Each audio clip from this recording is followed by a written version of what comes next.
I am Byron Rodgers. My background is executive protection, infantry, 2 deployments to Iraq, 04 to 08. And then at age 21, I got into executive protection as a professional bodyguard at the international level for going on roughly 15 years. What experiences led you down the path where you are now? I've always known that I was going to be a protector. I've always had like warrior DNA. You know, as a young man, I used to ask God how I can serve the world as a warrior for good. And he's always been faithful to give me a task. When I was younger, it was just sticking up for kids on the playground. When I got into the Marine Corps, it was really obvious, you know, making sure my guys got back and being who they needed me to be on the battlefield. And then really, it was just by his grace that I found myself in the executive protection industry. You know, some say I didn't choose the game chose me, but really, at age 21, you know, I was getting out of the infantry and I was kind of like, what am I gonna do? The guiding light of my life, you know, I was praying one day and he was like, go bounce at this bar, you're gonna be a bodyguard, you're gonna travel the world. I heard it as clear as day. All I ask is that when it happens just as I have said it will, is that you believe me. Because I know that voice, it kept me alive in Iraq. It's been with me my entire life. When I hear it, I know I hear it. And I went. I started bouncing at a club. 3 months went by, and a gentleman finally said, hey, go get these permits, give me a call back in 2 weeks, I'll show you how to make a lot more money doing what you're doing. And I blink, I'm in the back of a Bentley in Beverly Hills on Rodeo Drive doing my first interview with my first client. We hit 60 different countries that first year. We traveled more than the Secret Service and the President of the United States that year. I did that on repeat for 7 years. I broke free. I wanted to live kind of a normal life and not be in hotels every single night and not on private jets. Would start my own business. Built my career from the East Coast all the way up in the executive protection industry, contracting myself out to like 6 different countries, worked every client demographic the industry has to offer. So it was a very organic experience, and that's why I always say that I'm a protector by nature and by trade, which is, it's beautiful to be congruent and authentic in what I do for a living. If I can relax under this type of stress, and I can be relaxed in life. And that's what I'm training.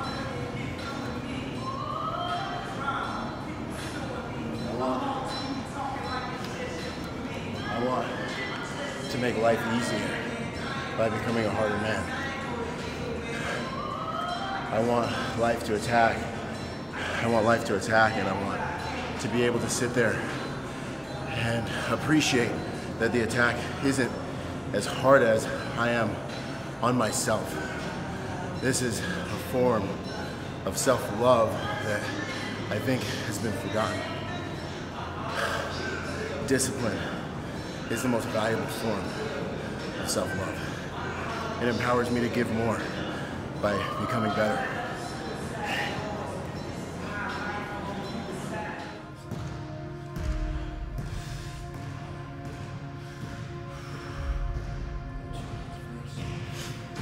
Fatigue makes cowards of us all.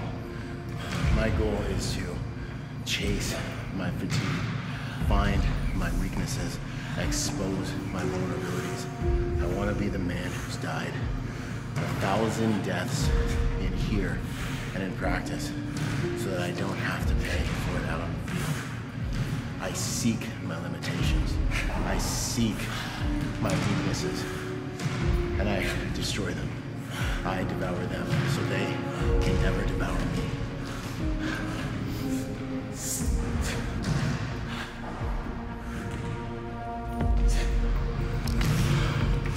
It's an honor to have strength.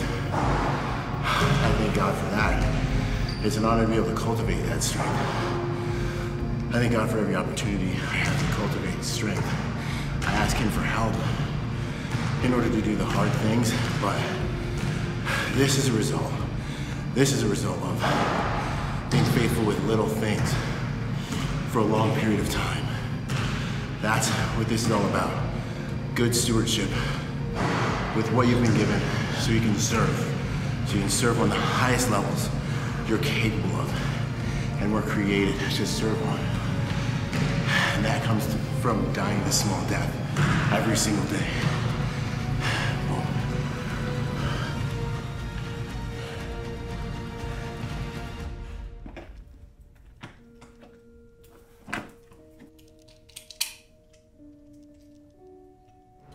So this is a transitional space right here.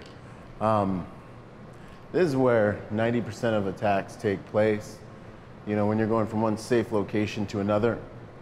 So I go from the hotel to the car, I go into an environment like this, I'm surveying the landscape, looking for who's looking at me, making sure everyone in the area has an alibi, looking for a baseline, looking for anomalies. This is where you must be paying attention, right?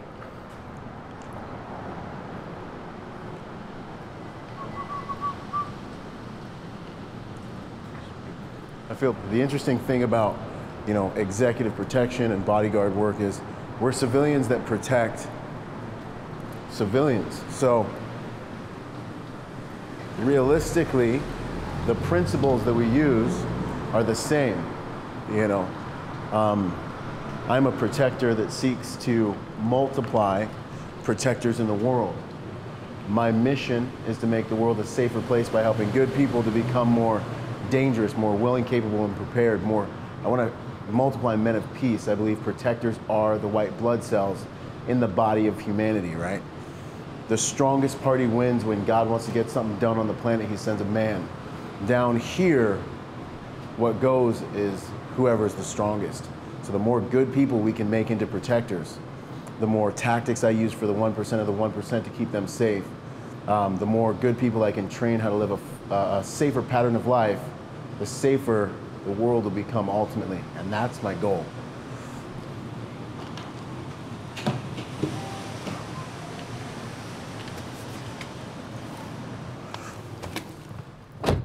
So what are you doing right now? Right now we're doing some advanced work, a little route recon selection of the safest route, ideal route, alternate routes. Gonna go and take a look at locations that we're gonna hit with the client package. Really, I just wanna get eyes on everything. I wanna get eyes on the streets the day of the operation to make sure that there's no construction, you know, nothing out of the ordinary. I'm also doing just a little kind of surveillance on the environment. I'm trying to get a feel for the environment, trying to understand like the social baselines, what people are wearing, what they look like in their environment when everything's normal. This is gonna help me recognize any anomalies in that environment when I'm there with my principal, with my protectee, understanding what the roads look like, knowing the turns, and then selecting alternate routes. If for some reason a primary route's blocked, traffic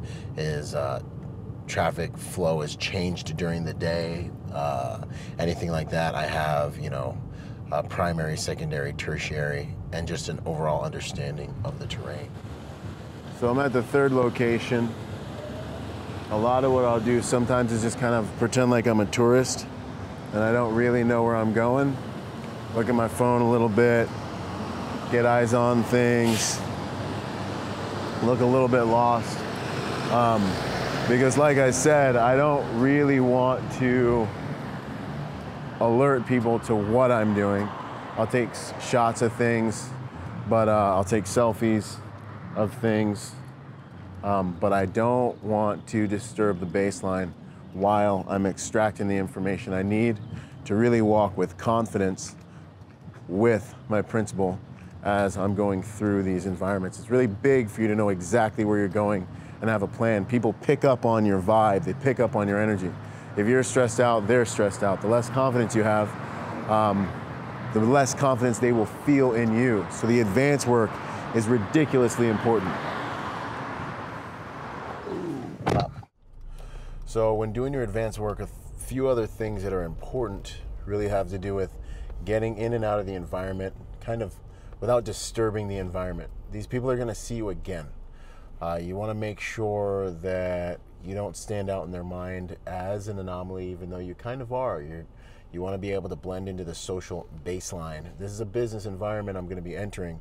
So now that I've seen the way people are, the way people move, I've got to make sure that I blend later on when I come back with my principal. You know, I've seen the buildings that I'm going to hit later on today. I know the ways in, I know the ways out. The quickest way to look like you haven't done your advanced work is not know where the bathrooms are. I know where those are.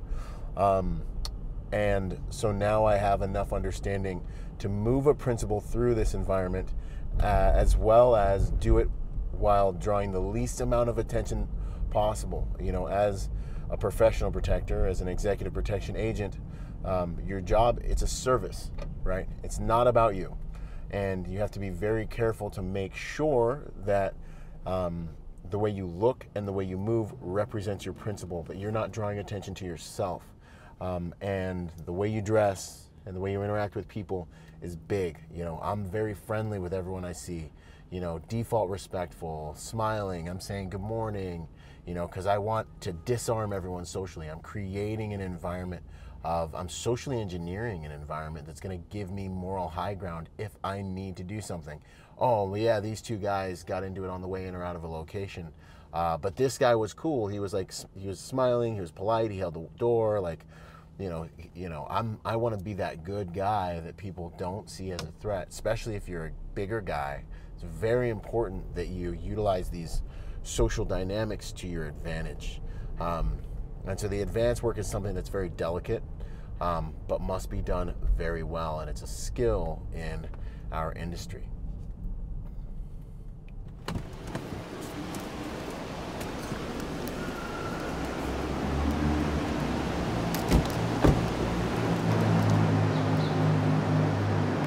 So this is a choke point.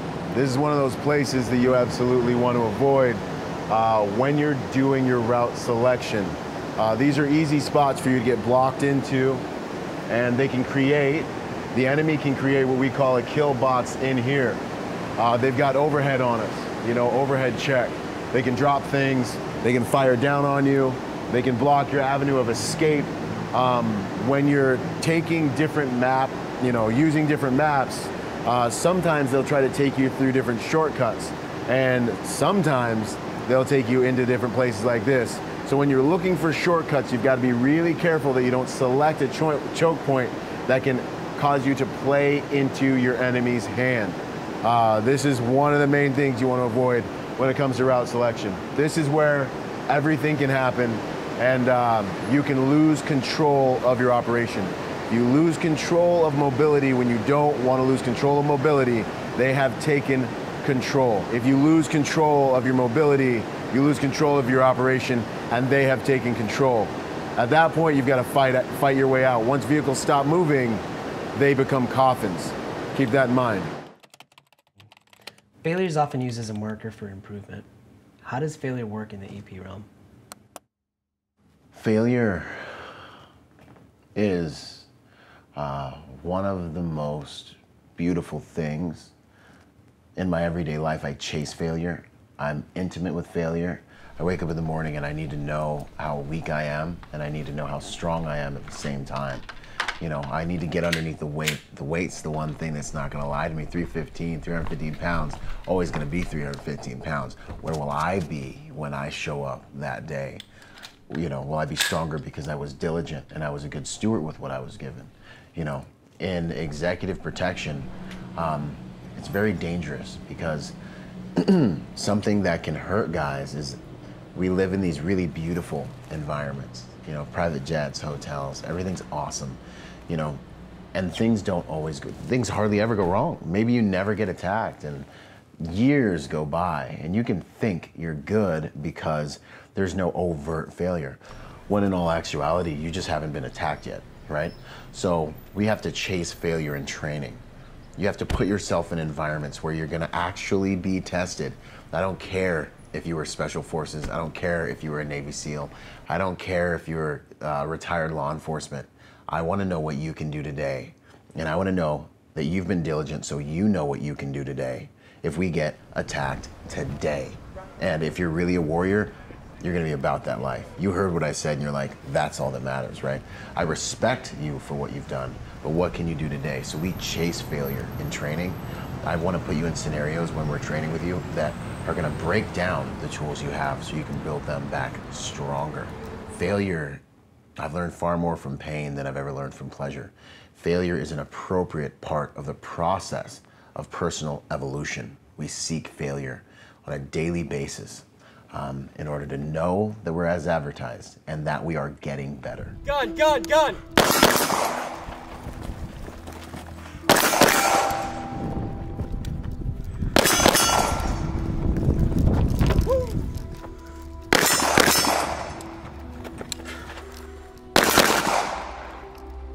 What is it you do to prepare yourself for the range? You know, as a professional protector, to be as advertised, you know, you've got to be in integrity with, first and foremost, yourself. You know, people are paying us to do what it is we do. People are depending on us to perform when it counts. And the reason I say that protection is more than just a job, it's a lifestyle, is because what we do here, what we do in this time, I'm not being paid to go to the range. The reality is I've got to be in integrity with myself and with my clients and with my stakeholders first and foremost. But then to zoom out, you know, personal protection, the ability to utilize the tool of violence in order to save life and change human behavior in the moment when something devastating might be happening, when evil people try to superimpose their will. That skill, that ability is what stands between the innocent and evil, you know. And so in order to be a righteous protector, someone who's in right standing with who we are on this planet, this is what's necessary. I am a man of peace. And I think realistically, being a man of peace has been kind of castrated. Like, yeah, I'm a nice guy. I'm probably one of the nicest, most loving people that you'll meet. And I'm fueled by love. That's what this is about. I hate war. I hate violence.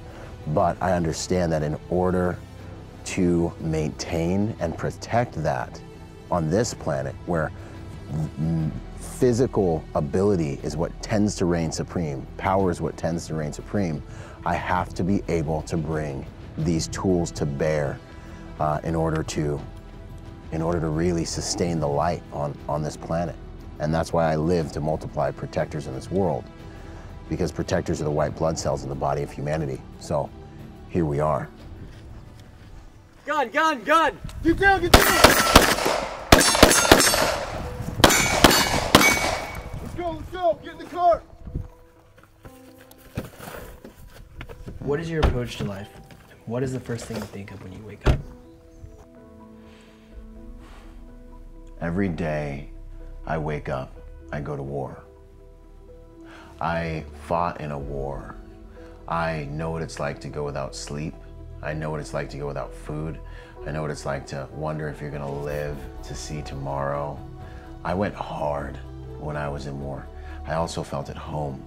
I also felt like this is what I was created for. And now, you know, leaving that can be like feeling like a Lamborghini stuck in a school zone for the rest of your life. Like, it's this crazy purgatory. And for me to keep that warrior spirit alive, I can't unsee what I've seen. I can't unbecome what I am and who I am. And so for me, it's such a beautiful thing to have a fight and something to spend myself in, and spending myself in a higher purpose, right? This is what warriors do. Warriors serve on higher levels. I become formidable, I become stronger, I become faster, I become smarter, I become more efficient, I acquire and amass more power so I can make higher quality contributions. The word samurai means to be in service, you know, to be a servant. And so I go to war to serve those around me. Every single day, I'm fueled by love, right? And this is the most powerful fuel. And it's something that not only am I willing to die for, but I'm willing to die on a daily basis for. And I think that is really, it's something I talk about in my book, Finding Meaning After the Military, because that's what saved my life.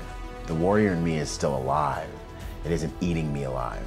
you know, because I've found a war, a beautiful war to pour myself into, to die, for weaker versions of myself to die for every single day. So when I wake up at 4 a.m. and it hurts every single time, it's beautiful because I know that pain means I'm in the right place to grow and to make higher quality contributions.